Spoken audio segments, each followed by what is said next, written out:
But that's the big question. How do I find these connections? How do I meet RVers? What does that look like?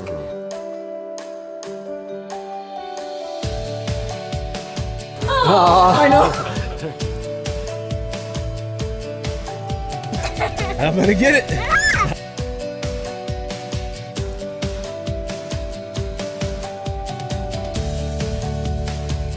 What's up, fellow journeyers? So yes, we're walking out of a cabin instead of usually the Viva over here. We've been almost 3 months in this Viva. 3 months! And we love it, but we came here for our event. My mom flew in and we did a few nights.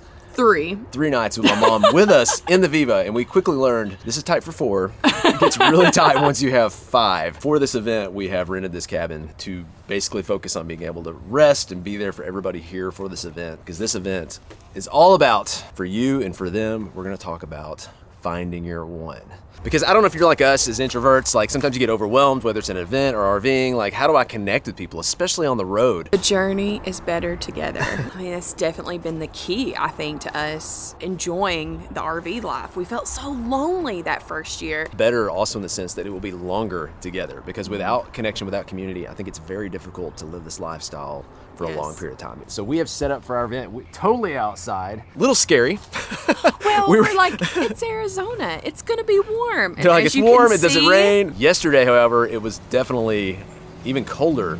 Not just raining, it was like spitting snow and spitting hail. But today it's looking great. So we're getting ready this morning, 8:30. First thing of the day is breakfast. We got donuts from Bosch's. And we've been taste testing these donuts out all week. You're welcome, so that we could pick the best donuts. They're incredible. Kinsley, how's your donut? Good. Good, A+?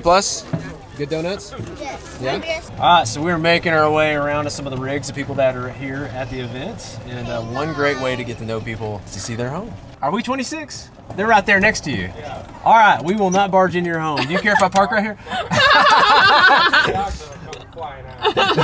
You're like, you're not here to film my home, are you? Your wife's gonna be like, no. Solitude. That's familiar. That's clean.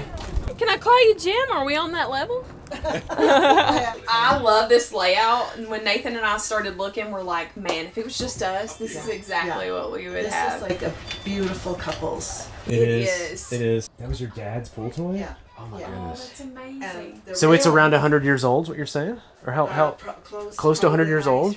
Wow. Maybe. And you get to travel with that with you. Yeah. That's amazing. Yeah. My great-great-grandparents came from Ireland to Canada.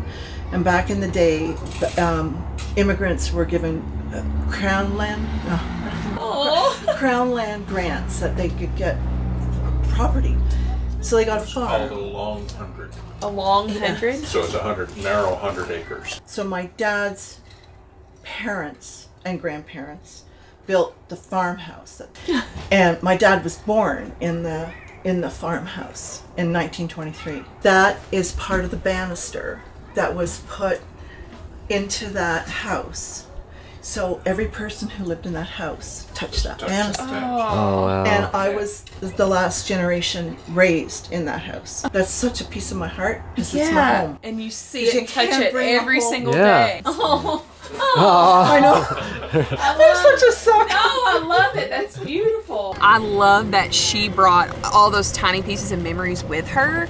I feel like in an RV sometimes you're like, well, I can't have that, I can't take that with me, and they got creative on how they could bring family heirlooms along with them, and you could tell, you could like feel the love.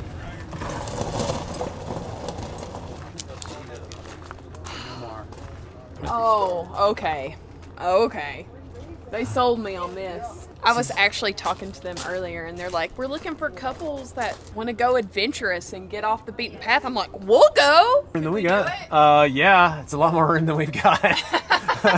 So how often are you using the Jeep? We use the Jeep a lot. We have been out, and then the weather catches us. And then so we were at Moab on the 100-mile white rim trail, and we made the 100 miles in 2 days because we had a snowstorm coming in. Wow. So we're there, we're ready. All we got to do is get in and go. I love it. I made a quilt for the bed. Okay.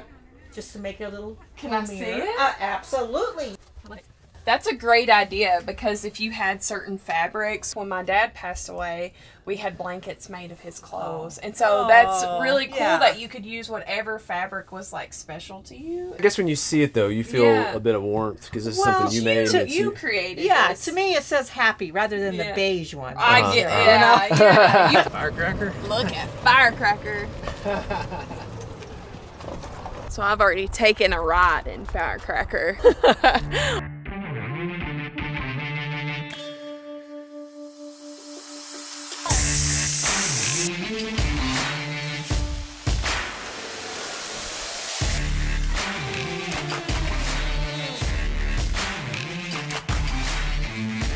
We're gonna check out the RV that pulls Firecracker. We like this option because it had a sink and medicine cabinet for Joel in there and a sink and medicine cabinet for me here. So space. yes, I have it. my own sink. I don't think I've seen that before. The like his and hers. Sometimes the sink's in the bedroom. Yeah, I agree. I would rather have it here. And the great thing about the diesel pushers, we have all that storage back there behind our hanging stuff. So, and we still have the whole under the bed storage. But I'm guessing that's where the kitty ran. So we right under. This is new for 2020. Explain to me what's even going on here. This is wild. So yeah, I mean, it's that's so wild. The 22s came with just the TV mounted to the wall, and no window, no storage, or nothing. There was no cabinets. It was just the fireplace, and then I think there were 2 smaller cabinets above it, and that was it. And so we decided, we saw the 23, we saw that it did this, and now we have it. I don't blame you. That is so much space. Yes. That is unreal. That and the steps. You know you're an RVer when you start crying because you see great storage. I think I've only seen this in like Airstreams before. It's been pretty good. It's relatively easy to clean. Yeah, I like it. Better than carpet. Oh yeah, obviously. yeah. I like how they tied that natural wood in. Oh yeah, yeah. No, I like it. Oh wow, let's see it. Whoa! It never gets old, does it? Is this where you sleep up here? This is I'm loving the steps. It glows in the dark. Your remote glows in the dark? Yeah. That's the way to do it. These factory? Yeah. Yeah. I have a love-hate relationship with those steps. Sometimes they work, sometimes they don't. Oh, yeah, just because it's sort of like a fixed height kind of... Yeah, they've got their like fixed things, so you can adjust them, but if it doesn't fit in between those 2 notches, then you gotta figure it out. They fold inside, so all the dirt. Yeah, yeah. Those are. I think those are spot on. The 2 main things I hear the most. We have this. Okay. The Ninja air fryer. It's very dirty because we use it. But the oven, I hate the oven. I thought I wanted an oven in here, and I just don't like it. What would you? Would you just swap it and do more like drawers down here or something, or what would you do? Or if I could put this there to keep my counter space. Do you like when you go places and do things? What do you kind of collect? Is it, so we've got our stickers. Stickers. Yep. Okay. In our last rig in the 20-foot E-Pro, we started putting them on the fridge, and then we very quickly realized that we didn't, like 20-foot was not going to work full time. And we're like, oh no, we're putting stickers on the fridge. What were we doing, right? So like we had one of y'all's, we had a couple other ones. And so when we got this trash can, we're like, that would work. It's small. The only problem is I hate that trash can. So now it's like, oh no. You're stuck with it now.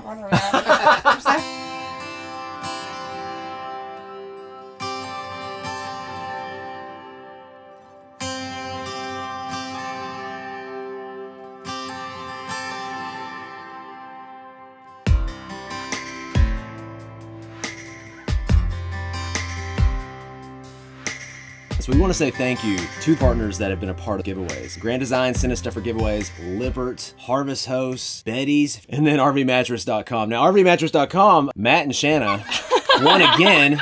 Matt and Shanna, they won a mattress of your choice prize. Look up to $1,200, something so like that. Yeah. they're loving their mattress. We've checked in. So maybe you're thinking, yeah, Nathan, that's great. I can find my one by going to an event. But like, what do I do when I'm at an event? If you're anything like me as an introvert, when I go somewhere where there's a large gathering of people, it's very difficult for me to put myself out there because I'm overwhelmed with everyone around me. So here are 3 practical tips for finding your one at an RV event, even if you're an introvert. Tip number 1, thank you, Kevin, my youth minister, actually, he gave us this. He said, look for stragglers. So you're looking for people who maybe are on the outskirts of this event, have their arms crossed like you do as an introvert. Again, extroverts, you don't have any of these problems. Like you just talking to everybody. You're talking to the table, you're talking to the tree. If you struggle to just walk up to a circle or walk up to a group of people, look for people who are kind of standing by themselves, who you can tell kind of feel out of place like you. Tip number 2, practice, memorize canned questions. Like when I meet somebody on the road, one of the first questions I ask is, where are you from? It's kind of a silly question because sometimes the answer is, well, I'm from everywhere. And that's fine. The conversation starts right there. What kind of RV do you have? Have you explored anything in this area? Questions you almost memorize to the point to where when you walk up to someone, it's not like... You've got these canned questions that you're ready to ask to get the conversation flowing to lead into tip number 3, which is find the common thread. The whole point of all of this, of looking for stragglers, having canned questions, is to find the common thread. You're trying to guide conversations in a way that that conversation gets to the point that you're like, oh, me too. You want these me too conversations. Marissa mentioned going on a Jeep outing. People with 4-wheel drive Jeeps love to go places 4-wheel drive Jeeps go. They probably said me too. You might be looking for people who have shared your love for dogs, for cats, maybe the type of RV you have. Maybe you're a 5th wheel person or a Class A person. Cooking, hiking, kids. The cool thing about being a traveler is right off the bat, you've got something in common you can start talking about. Events can be overwhelming, but these are still 3 incredible tips I use when it comes to finding my one at an event. Can you say it? Say it. Let's check more Journey. Good job, buddy. I'm gonna step on your shadow. I'm gonna get it. I'm gonna get it. Ow, ow, ouch, you got it. So one thing new we're incorporating to our event this year is we're working with Lippert with their SeRV initiative. If you're not familiar with it, it's awesome for RVers who are looking for a way to serve. So they're pre-vetting all these places where you can come, and anywhere from like packing food to working on houses to just serving communities. Katie's here, one of Lippert's ambassadors. She's helped set all this up for us. Almost everybody who came to the event is here. So if you're an RVer and you're looking for a great way to serve, download the free Lippert app. I mean, you can find all kinds of opportunities all over the country to start serving. We think we have a good plan to make this very productive and fun for everybody. Yeah. Mav, dude, you sleepwalking? Maverick. You're tired, buddy. 4, 5, 6, 7, 8, 9. So he asked for a manly group of 8 men. Almost everybody has a beard, yeah. Almost. What do you got? What do you got?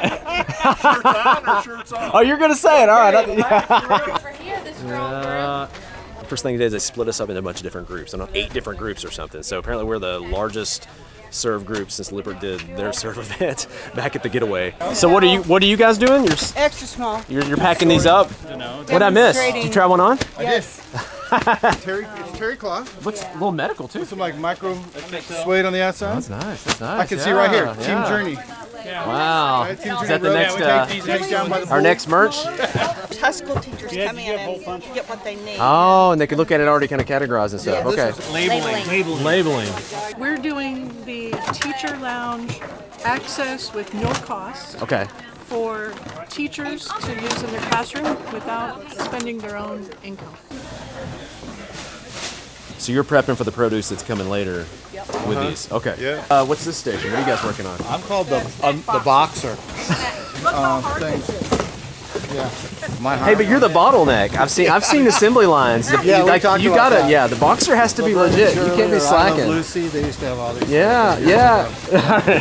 Oh, this is easier. Yeah, we can handle this okay.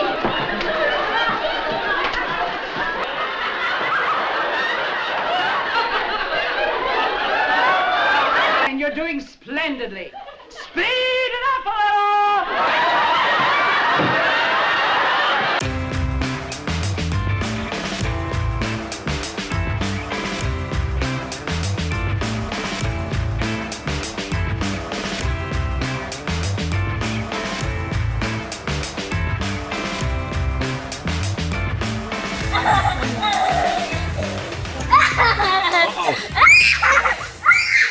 This is the produce packing, right? That's right. This is working.